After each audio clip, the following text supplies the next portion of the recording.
Ladies and gentlemen of the media, I want to thank you very much for your presence here this morning at this, our very first press conference.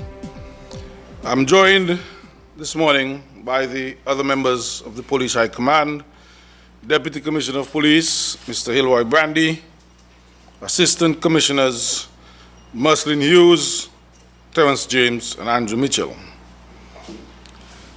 A little over 1 year ago, this High Command was selected for promotion and assumed the responsibilities of leading the police service in the continued efforts to reduce crime and the fear of crime in St. Kitts and Nevis.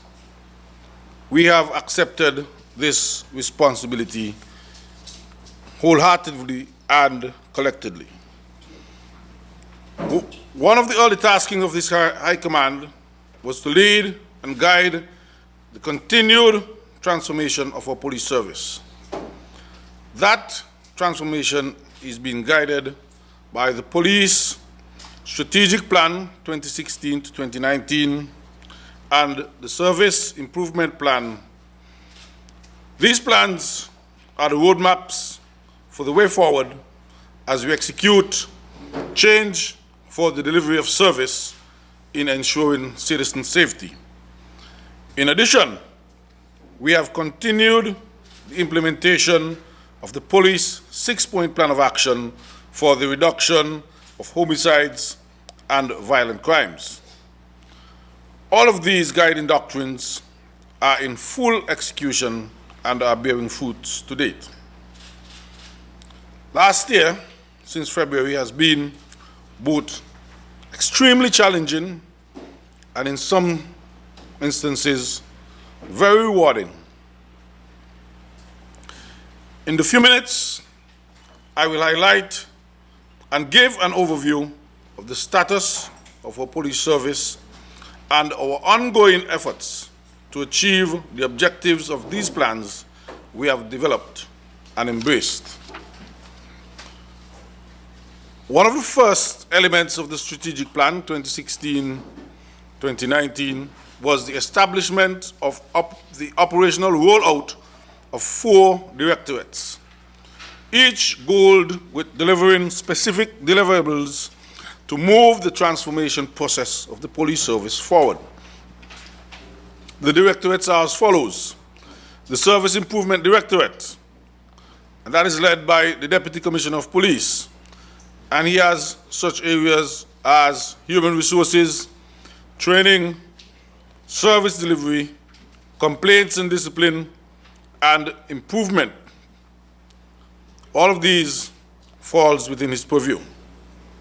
The Crime Directorate is led by Assistant Commissioner of Police, Mr. Andrew Mitchell, and is responsible for investigating and the reduction of crime in our communities.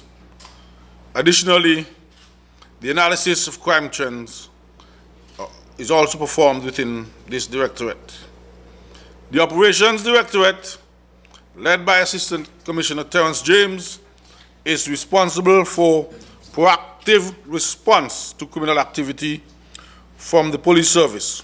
Operations such as vehicle checkpoints, stops and search, as well as the execution of warrants on properties and search operations on abandoned properties are all planned and executed within this directorate. The Administrative, Research, Technology and Intelligence Directorate, also known as ART&I, is headed by ACP Merslyn Hughes, and this directorate is tasked with future-proofing the organization and guiding the implementation of new technologies in policing from communications to administrative. One of the concerns raised by many was that police officers were not being held accountable for their actions. During the past year, upon taking leadership of this organization, we were faced with several cases against our officers for failure to perform their duties and other violations in breach of the regulation, standard orders, or various laws.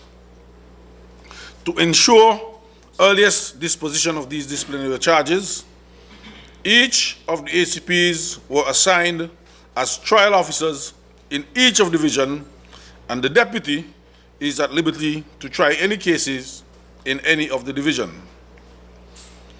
This has significantly reduced the backlog of disciplinary cases. Additionally, the police service was challenged with 2 incidents of police-involved shootings. Both incidents were fully investigated, and the files were forwarded to the Office of the Director of Public Prosecutions for review. One has led to charges, criminal charges that is, against one of our constables, and the disposition of the other awaits completion of the review. In addition, 4 of our officers were also charged for criminal offenses. To date, 1 of those cases have been disposed, with the officer being dismissed from the organization and receiving custodial sentence from the court. I have at all times expressed and reiterated that in instances where officers run afoul of the law, we will investigate and we will hold our officers responsible for their actions to account. No one is above the law. The police service over the last year has benefited from a continued commitment from the Ministry of National Security in meeting our training and material objectives to enhance our capacity building. Training classes were conducted for officers, and these training opportunities locally, regionally, and internationally have now ensured greater depth within the various departments with regards to specific skill sets. Skill set training conducted by Bramsil Policing Advisors, a UK-based consultant company, over the last year have included courses such as topics such as case file preparation, crime scene management, evidence gathering, witness interviewing, surveillance techniques, and much more. Leadership and management training was also provided at various levels within the police force. Our partners, the Coalition for Security Initiatives in St. Kitts and Nevis, have continued to make significant contributions to the police force, and to them, I wish to say a heartfelt thank you for your continued support. Promotions for our deserving officers is on the up. Using a transparent system where all eligible officers are given the opportunity to be considered for available slots. Within our year in office, 44 officers have been recognized for their continued hard work and were promoted to higher rank. This is a clear indication that as we continue our efforts to improve the police service, and top performers will be rewarded, and a clear path of advancement is now laid for officers to follow, with instruments such as the Performance Development Review, PDR system, that is now in place to measure their performance. The moral and well-being of our officers is another important area that we considered. And so we have given that some attention. To build esprit de corps within the police force and the team spirit that is essential for an organization like ours, in the past year, we have reintroduced Police Week, something we have not seen over the last 17 years or so. And we have seen the rebirth of the police sports club, now very energized and willing to advance. In addition, we host a monthly commissioners lecture where officers can interact and bring to the fore their grievances, and a quarterly commissioners' parade. We've always known that drills is the foundation of discipline, and this is an area we are so hell-bent on addressing. We have also introduced the Commissioners' Quarterly Luncheon to acknowledge those hard-working officers within the rank over each quarter.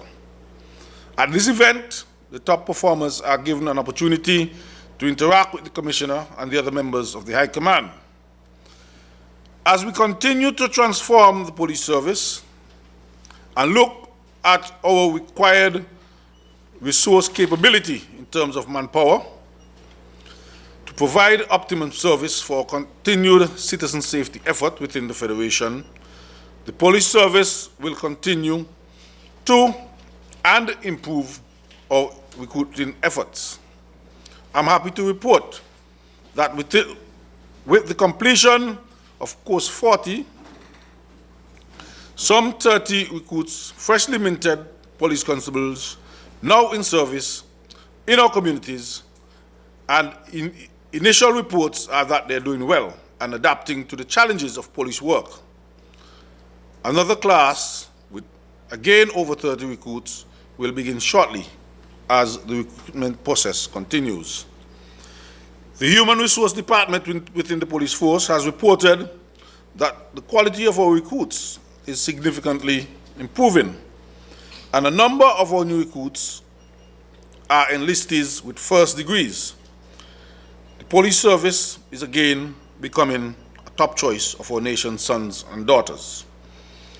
We encourage you to encourage them to come forward to serve. We will need our nation's brightest and best in the areas such as accounting, chemistry, law, and other disciplines as we fight against crime. And this fight becomes more technical and complex. We would also need those with language skills as our Federation becomes a more diverse society. To ensure continued high quality amongst our recruits, we have strengthened our vetting process to include polygraph testing, and very shortly we will be introducing the psychological assessment to ensure suitability for this type of work. As Commissioner, I thank the Ministry of National Security for its unwavering support for the police service in our efforts to fight crime, the root of crime, and its investment in a holistic approach to date.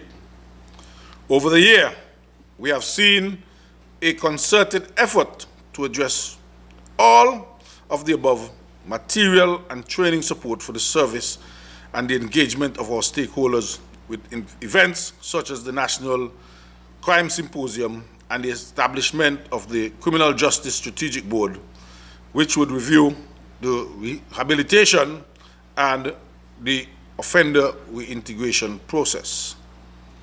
We have seen efforts at addressing the root causes, as I said earlier, and just recently at the National Crime Symposium, in partnership with consultants such as Dr. Niels Chaitan, a noted social skills consultant and crime reduction specialist.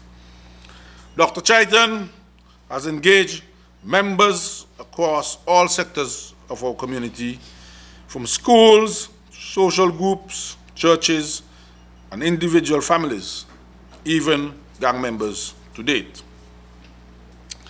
The prevention and reduction of crime continues to be #1 priority for our police service. Violent crimes, in particular gun-related crimes, are of particular concern. Last year, 2016, the Federation recorded 31 homicides, and we, as a police service, were very troubled by that, and we would hope that the entire community be troubled by that. Each of these young men who would have lost their lives in this gun violence, I say, is one too many. 31 families have had to mourn the loss of a loved one. As a community, we have mourned for 31 of our neighbors or former classmates or friends and teammates. Parents are encouraged to talk to their children about the dangers of illegal drugs, gangs, and the involvement in other antisocial behaviors. I urge our citizens and residents to work with the police force and share what information you may have regarding these crimes and other criminal activity. Any information you may have, please share it. It can be the piece of the puzzle that moves an investigation forward and brings closure to a family and justice to these criminals. With regards to crime in 2016, there was a general increase in overall major crimes. The crime statistics for 2016 is an indication of the varying and vast amount of challenges that we faced as a community in 2016. Murders continue to be a major concern for the police service. In 2016, there was also a decrease in armed robberies, another of the crimes that is worrying to most of the citizens. The majority of the crimes in 2016 were relating to property crimes, that is, the breakings and larcenings and the overall home invasions, as well as drug offenses. These drug offenses were as a result of a proactive approach to remove illegal drugs from our communities, and one of the objectives of the operations, of the many operations that we led during 2016, such as Operation Vice Grip, Operation Restore, Operation Safe Streets, and Operation Post Streets, to name a few. We have also reported a slight decrease in the detection rate of our cases when compared to that of 2016. The detection rate in 2016 was 35%, and the detection rate in 2015 was 37%. Although the 35% detection rate is above the internationally accepted standard, we are still not satisfied with that, and it should be noted that notwithstanding the slight decrease, there was an overall increase in criminal cases detected by 171 over 2015. In other words, we may have had a 2% decrease in the detection rate, but when compared to the amount of crimes that were reported in 2016 over 2015, we have made over 171 more arrests. In view of the number of property crimes, our Criminal Investigation Department has noted that as a serious concern with regards to the number of burglaries and larcenies that have been occurring, and have embarked upon a public awareness campaign.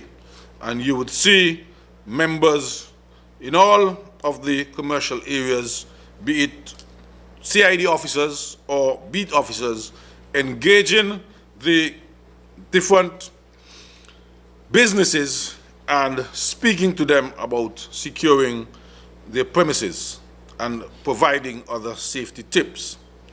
Residents, you are urged to secure your homes and other properties prior to retiring to the evening.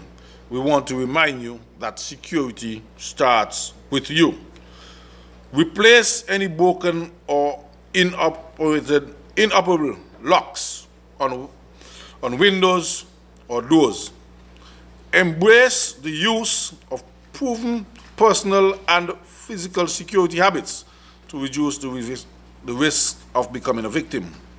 Light your premises, walkways, ensure your cars, garage doors, and other structures are locked. We urge citizens to think safety first and always. Citizens, we know you're always mindful to top up your phones and keep credit available. So let us all be mindful also of ensuring the security of our homes and properties for the sake of ourselves and our families. Our proactive approach in the past, proactive approach using past indicators significantly contributed to the incident-free festivals that we would have had over the last year. The Green Valley Festival, Windfest and Culturama in Nevis, and a major incident-free carnival, national carnival that is, in December. So far, in 2017, we are encouraged by the downward trend in violence incidents.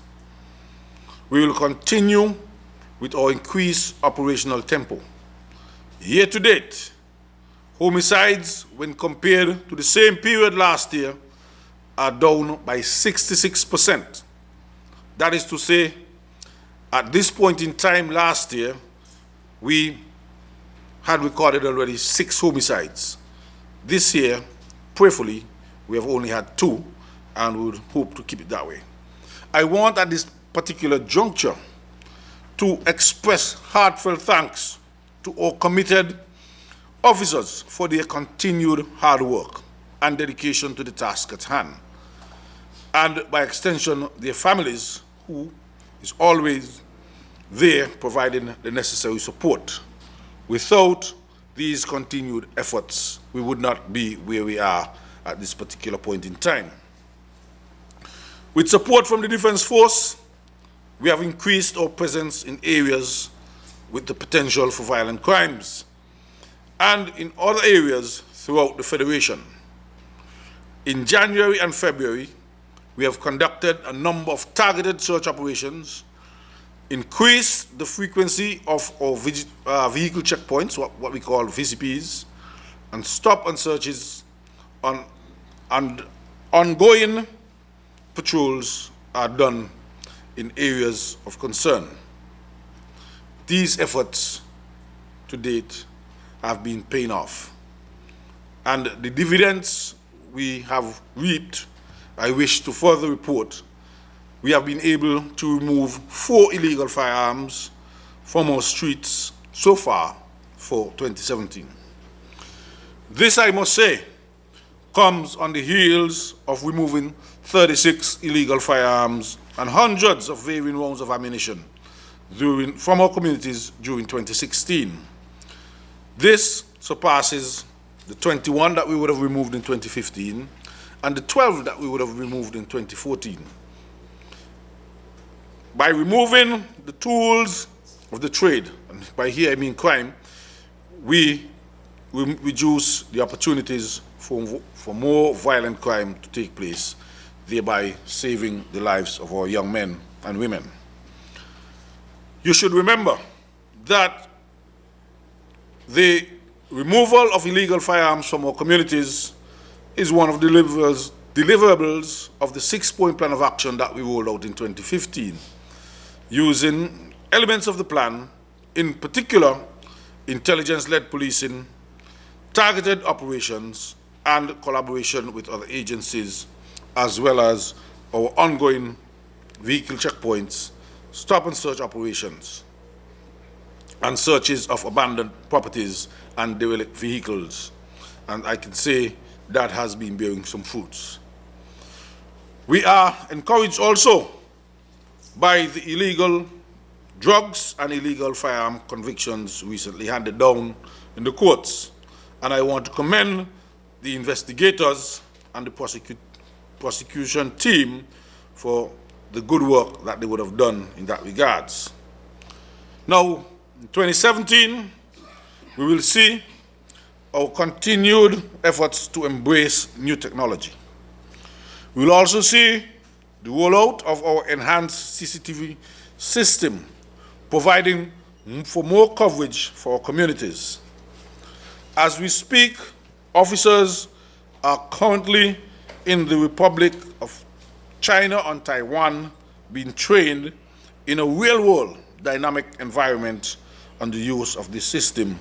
And we would want to give our thanks to the ambassador and staff of the Embassy of the Republic of China and Taiwan to convey to the government and people of the Republic of Taiwan.